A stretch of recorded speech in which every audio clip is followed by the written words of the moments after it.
Nick Burton here, Victory Gardens in Harris, Texas. Very pleased to have Randy Cummings all the way from Winslow, Maine, from Johnny Selected Seeds here to do a farm tour with us and just kind of help us out with some projects. And we just thought we'd shoot a couple of clips here and have him talk a little bit about himself and Johnny's, and then some of the varieties we grow, and answer some of the questions that have come up. So Randy, kind of give us some background information on what you do at Johnny's and Sure. all that. Sure. So I'm a sales rep at Johnny's. I'm a territory sales manager. So Texas is part of my sales territory, as well as some of the surrounding states as well. I get about 10 states, and I spend most of my time in Albion, Maine, helping review trials with our research department. Getting seed out the door primarily is my biggest task. So a lot of times we talk, Nick, and you say, man, Randy, I'm running out of seeds. Can you give me something overnight? So my primary job is getting seeds out the door.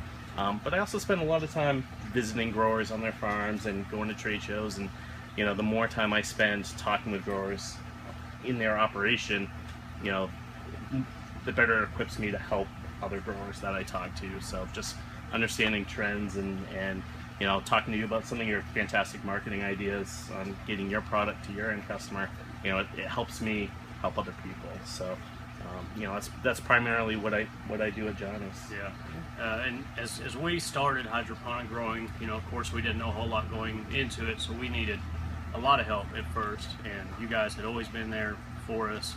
The website's great, tons and tons of technical information. I've actually went up to Johnny's myself, and we did a farm tour last fall. Beautiful, beautiful farm, lots of great employees, and everybody's very enthusiastic about what they do, and everybody's been extremely helpful. So it's been nice to meet with them both inside and outside of Johnny's as we do other events together, like at South Windsor at Grower Supplies CEA School. We've met with Andrew, the tomato tech, who's helped us out tremendously get our operation not only going, but going to full capacity. So he's helped us out with a lot of problems. Another thing that Johnny's has helped us with, because we grow so many varieties, having that input, upcoming trends, it's been nice to have somebody to go to and be so reliable. So that's why we picked you guys, and that's why we stayed with you, and we're going to continue to stay with you guys. And customer service is beyond outstanding, and it's really been helpful, and I can't thank you enough. It's fantastic to have that open dialogue, customer and sales rep. And I think there's a lot of customers that aren't aware that they have a territory sales rep.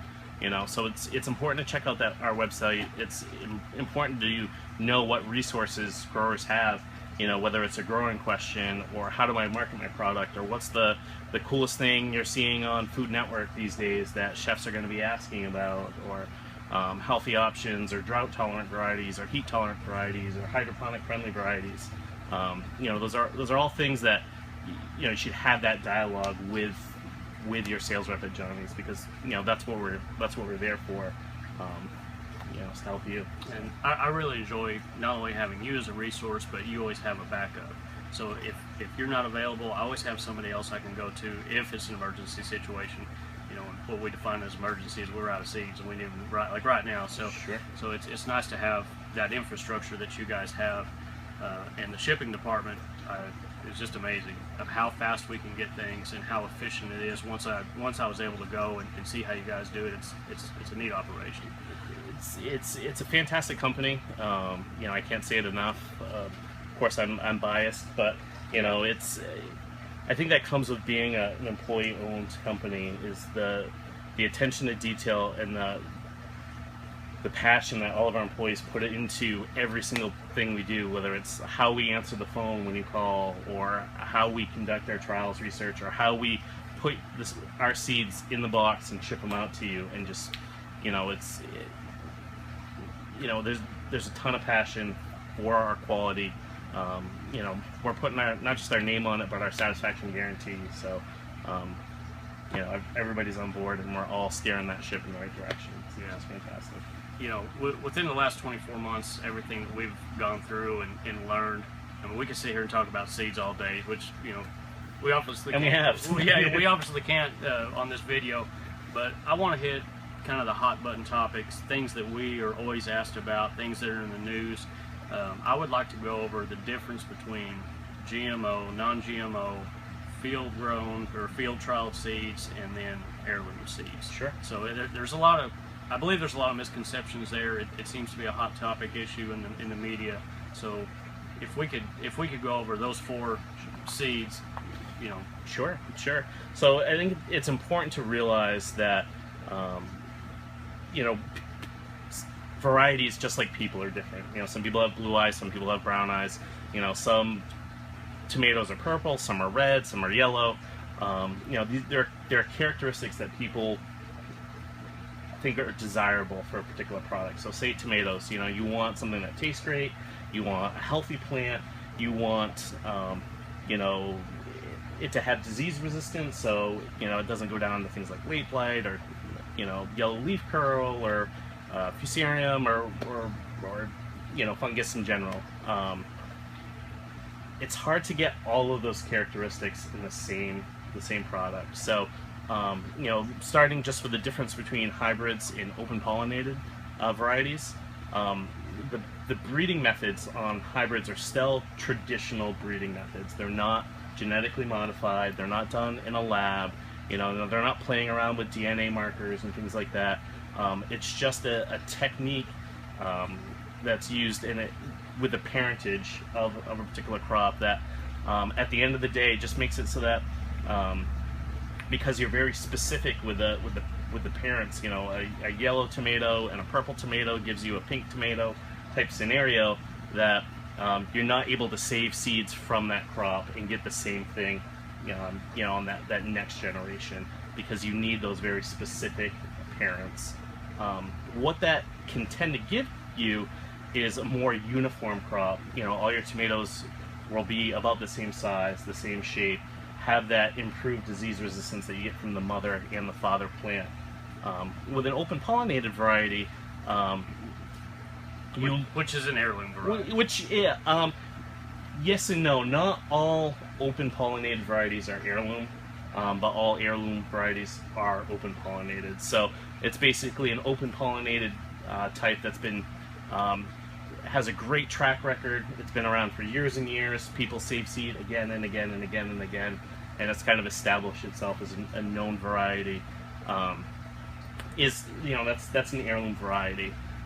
What can happen with those heirloom varieties, though, is you know, over time, when you're saving seed, and you know, here's a tomato, you pick it, it looks great, you know, you save the seed because you want to grow it again next year. Well, depending on what bee happened to pollinate that from which plant, you know, over time, those characteristics that you really like in that tomato can shift over time. You know, it might not be quite as purple as it was a generation ago or 2 generations ago, or you start saving the biggest plants, the most healthiest plants, but then suddenly, you know, each time you save it, maybe the flavor goes down a little bit. So that's a big difference between hybrid or F1 varieties versus open pollinated varieties.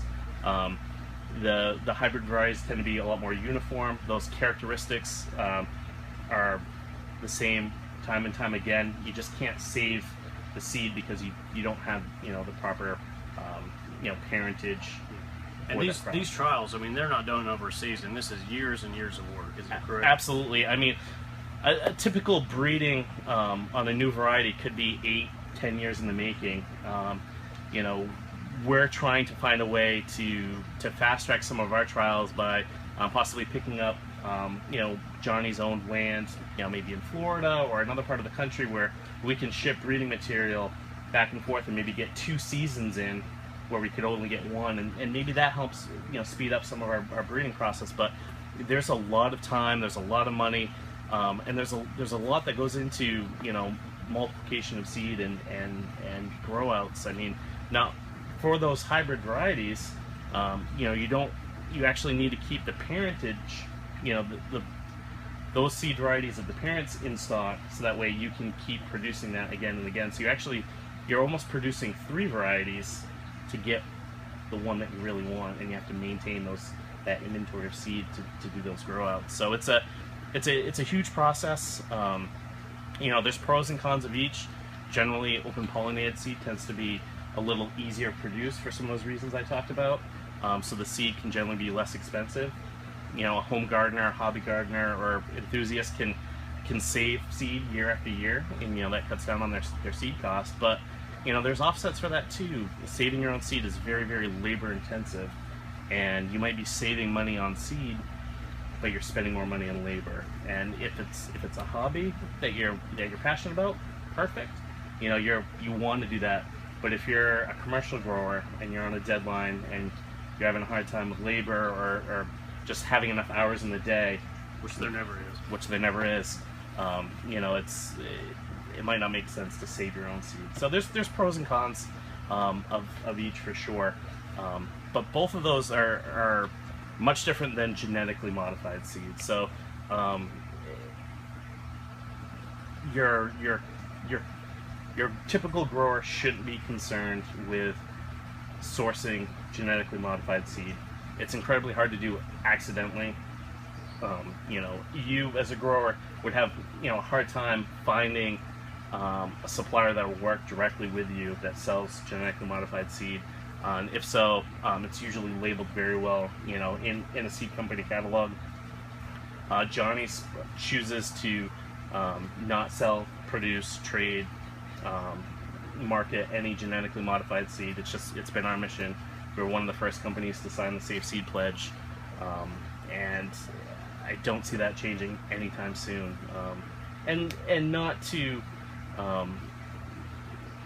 you know, not to speak out of turn or not to poo-poo that, but just a lot of people aren't comfortable with the amount of research that's been done so far. So until you know, there's a longer history on it, until we can kind of see what the long-term effects are, you know, Johnny's as a whole, and not to speak for the whole company, but you know, we're gonna stay away from genetically modified seed.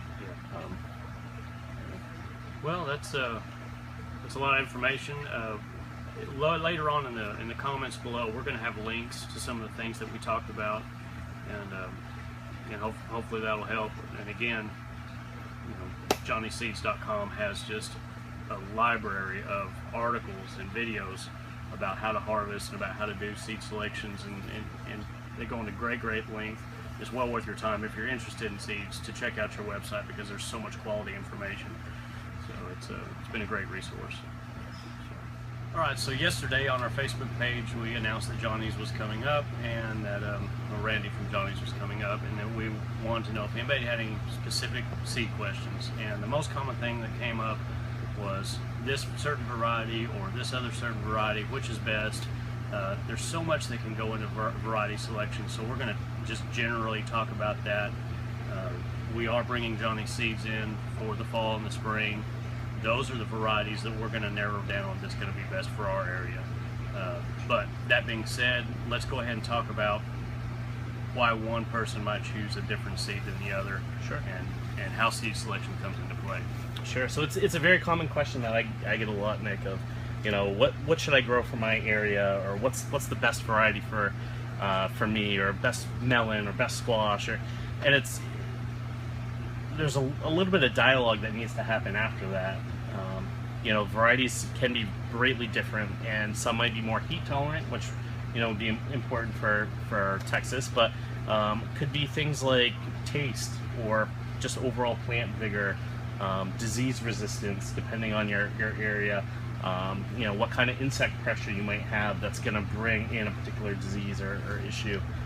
You know, are all factors to consider. So, you know, when talking about varieties, I like to, you know, ask these questions of growers. You know, it's one of the reasons why we have sales reps at Johnny, so I can say, you know, what are you struggling with? What's your market looking for? What's important to you? You know, take squash for example. If someone said, what's the best, you know, zucchini or squash for Texas, I might say, you know, what's important to you? Do you want all the fruit to be harvestable at once and be able to go to market with a whole bushel of zucchini, or a whole freezer full of zucchini if you're a home gardener or canning or doing whatever? Or do you want to be able to go out and pick a couple today, pick a couple tomorrow, pick a couple next week, and have that kind of longer harvest window? So, you know, an answer to that question might steer me towards one variety or another. or is a spineless zucchini plant, important for you? That way you're not cutting your arms all up, trying to harvest those. So it's a bigger question than just what's the best variety for me, or what's going to grow best here. It's really more, what do you need that variety to do for you, and what are you looking for? Is it taste? Is it vigor? Is it color? Is it texture? Is it harvest window? Is it shelf life? Those are all factors that we look at with our trials and our selections that we make. But ultimately, while we are physically located in Maine, we're looking for the most widely adaptable varieties. That's why we carry a lot of All-American Selection Award winners that have been trialed all over North America. We coordinate trials with our vendors, suppliers, universities, personal growers. I know I'm sending you sample seeds to play around with and get your feedback on what might work for other growers in your area, but if that works for you, Nick Burton, based on your market and what you're trying to achieve. So yeah, one of the things I talk about when I talk to other hydroponic growers is what works for me may not necessarily work for them in their system. There's if you had 100 growers putting together a system, you're going to have 100 systems in different configurations, even if you use the exact same parts. The humidity is going to be different. There's going to be temperature controls. There's going to be leaks or power outages. So all these things come into effect. So I think over the last 18 months, we've probably sampled 20 to 30 lettuce varieties, and we have the ones here that work the best for our particular application. That being said, we do like to keep the variety up, so we kind of go outside of our window. So we have the ones that are our staple crops, to say, and then we might fringe over a bit over here if we're going to do a special salad or a special sale or something. We might fringe over on this side if we're looking for a particular reason. I always like to, and you kind of become a produce snob whenever you start growing like this, and your average person goes to the store and there's heads of lettuce. You don't know what kind of lettuce. I mean, you really don't know what you're buying. It's just a head of lettuce, whether it's a leafy, or everybody knows iceberg, but what leaf is that? So as we've tried this different stuff, and I can name it, it's been a neat experience to see what you're actually buying at the store, to become a better educated consumer of what you're putting in your body. I love that aspect of my job, and when I go to the grocery store and I can point out specific varieties just based on their color, their shape, their size. It's interesting. It's interesting to see pictures of a product, our varieties in magazines, or our varieties that we sell on on Food Network and things like that. And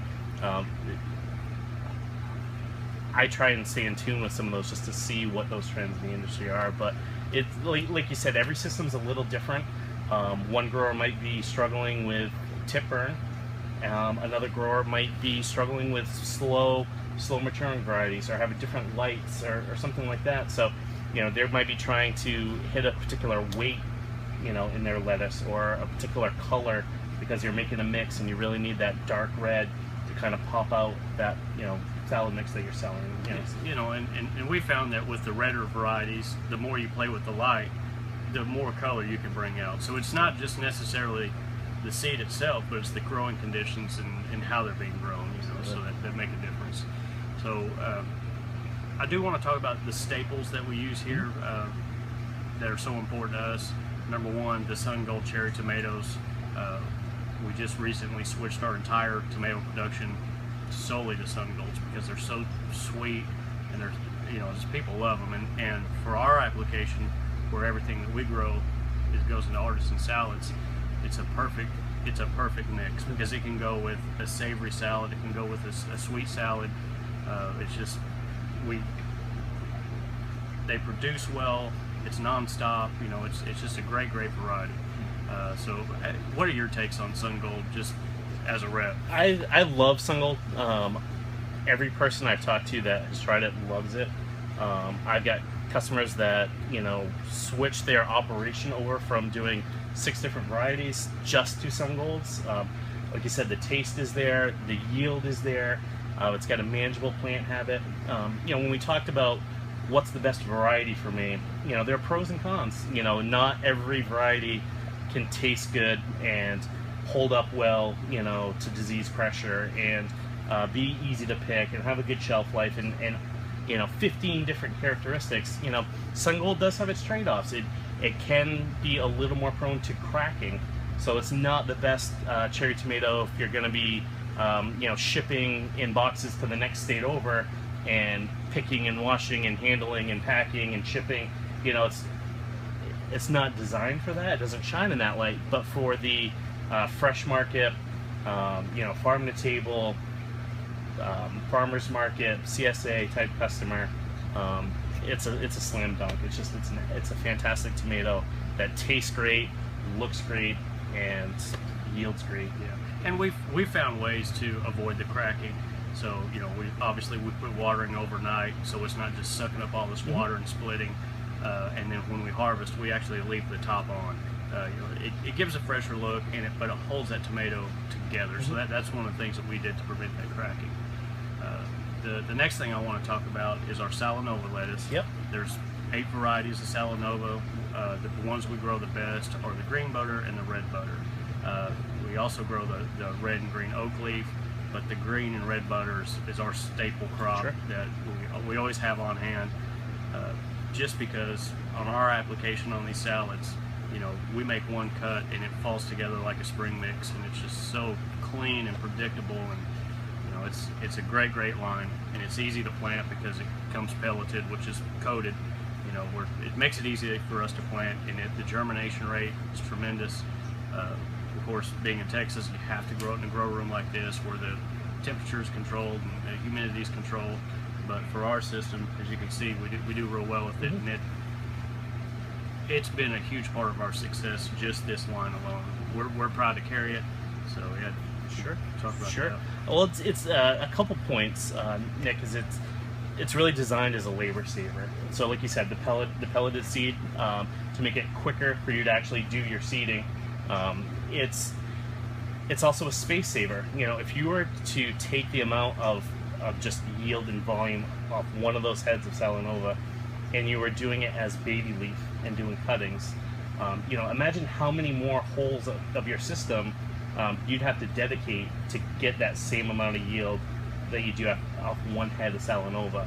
You know, so it's a labor saver, it's a space saver, but it's also really quick to process. You turn that head upside down, you harvest it, you snip the end, and it falls apart into that baby leaf lettuce. And so if you're growing 3 or 4 or 5, 6, 8, whatever different varieties of Salanova, it's really easy for you to make an instant baby leaf mix. They've got Salanova has a great shelf life. It holds really well, where other varieties, you know, when they reach maturity, won't hold up quite as long, either in the field or in your system. So it's easy to give a chef, restaurant, grocery store, whatever, that whole head, and then it's easy for that chef to just process it really quickly to make baby leaf, where other people that might be doing baby leaf, you know, after you cut it and harvest it in the field, after a few days in the fridge, it might not be looking as well as that whole head does. So it's Salanova in itself is a great product. It can be grown in the field, absolutely. I'd say it shines equally as well in the field as it does, you know, indoors in a greenhouse, temperature-controlled area. Of course, if you're in the field, just like all lettuces, you know, come August in Texas, it's a challenge for sure. So things like shade cloth, things like drip tape irrigation to keep the soil, you know, cool. Things like reflective mulches to reflect some of that, you know, direct sunlight back off the plant to keep that root zone cool. You know, are all tips and tricks that you can use to help dial in some of your, you know, lettuce production in warmer areas. But there are going to be just times of the year that it's going to be a real struggle. But Salanova does great outdoors as well. Yeah. We're going to be shooting some videos in the future about how we harvest our Salanova to really give you a clearer picture on how easy and how versatile this stuff is. And speaking of versatility, we're able to sell this as a living head where people can just pick off a leaf or two as they need it. And, you know, we're having people tell us that these heads of lettuce are lasting 2 weeks plus. So, because we're harvesting it with the root ball in a reservoir in the container, so they can open it up at any time. It's under refrigeration, and because it holds so well, they're able to use, instead of throwing away, you know, cut lettuce from the field and you know, use a third of it and it winds up wilting. I mean, they can use the entire product. So it may be, you know, a slightly higher to purchase ours, but you get to use, you know, 95% of the lettuce versus taking off a quarter of what you buy in the store and getting the dirt off and washing it. It's already been cut. You know, with it still being living, you get more bang for your buck. Sure. Well, I mean, you look at romaines and iceberg lettuce that you might buy as a whole head, and by the time you take the core off it, you know, how much have you thrown away already? And then as you're pulling leaves, you know, say an iceberg, and maybe you're chopping it or you're cutting it, you know, how quick it is to turn brown on the ends where you've already, you know, made those cuts, versus, like you said, being able to pull off a couple leaves every day for your salad. It's, you know, just it holds up much better. So the other thing that we've done to make it easier, Nick, is I know I believe this is our second or third year with Salanova. We've traditionally sold them in collections, so like a 4 variety seed pack.